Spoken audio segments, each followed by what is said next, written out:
Prepare tayo ng pang-maki. So, meron tayo ditong pipino. Ito ginagawa ko ng iba, may nagayat na ako. Tapos ito, apple at saka mangga. Habang break time.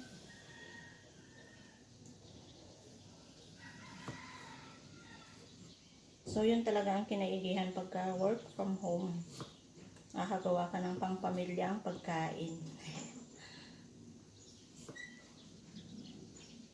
Yung mga ano lang. So, ito, kaysa itapon ko, di ba?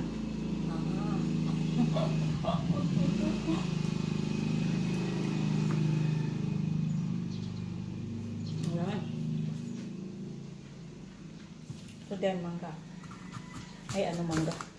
Apple.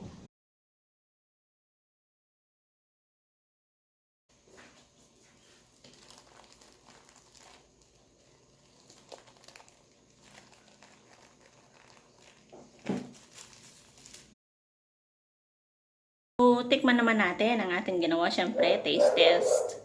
Tapos, gumawa ako ng sarili kong version ng sausawan kasi wala kami. So, yun. Toyo, liquid seasoning.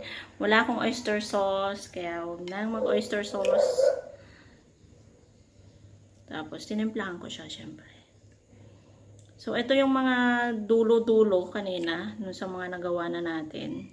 Kaya, tikman natin. Sausaw. Dalawa na to sausaw natin. Tikman natin kung gaano siya kasarap. Pero sarap. Hindi ako makapagsalita. Punong-punong bunga ko. Pero mas sarap.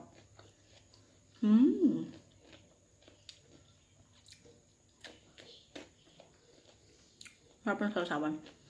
Sarap ng dip.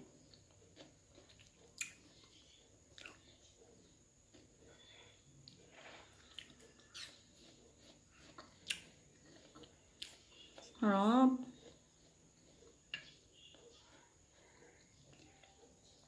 Ayaw kasi masyadong maalat. Dahan-dahan ako magsawsaw. Sorry. Ito. Nakang buwang ko na.